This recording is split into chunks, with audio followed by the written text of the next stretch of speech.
my game plan from graduating from West Point, I already had a plan.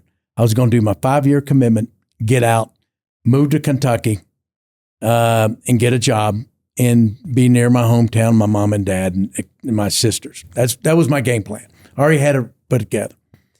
I report into the 101st. I go to the battalion headquarters to sign in. And the battalion commander, Colonel Vincent Tedesco, he wants to see me. He goes, "Come in here, Lieutenant." And he sits and talks with me about the battalion. And then the sergeant major spoke with me. Then I went down to the battery and I got to meet my platoon sergeant, Rufus Allen.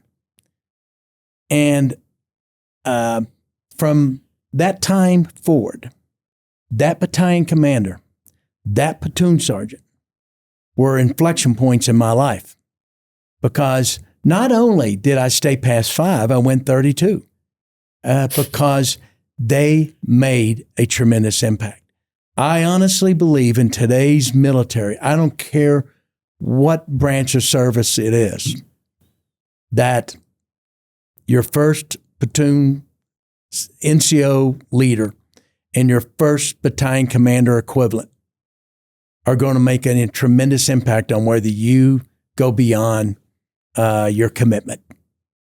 It is so important. And this whole thing about relationships, to this day, I still keep in contact with both of them. Mm. Every time I got promoted in the military, I thank both of them.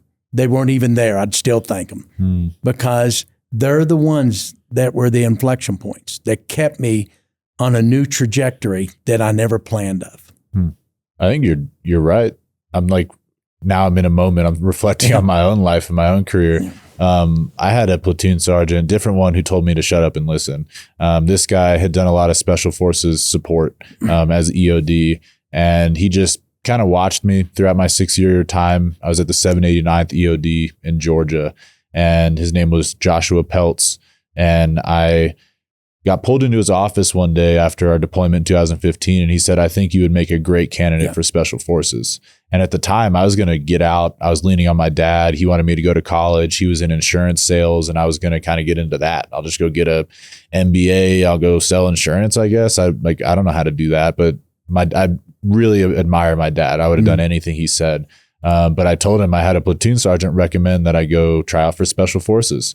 And he said that would be an honor and you should do it. So like you're saying, that's a huge inflection point. If he would have never told me that, I would have gotten out at 25 years old and gone and been an insurance salesman under my father's wing. I'm sure I would have done fine, but it was his influence, like you're saying, that made me do a whole nother second half career. Isn't it amazing how one conversation can change a whole life? Oh yeah. And that happens. And in this book, In the Arena, those conversations don't take place in the cheap seats. Yeah. They take place in the arena.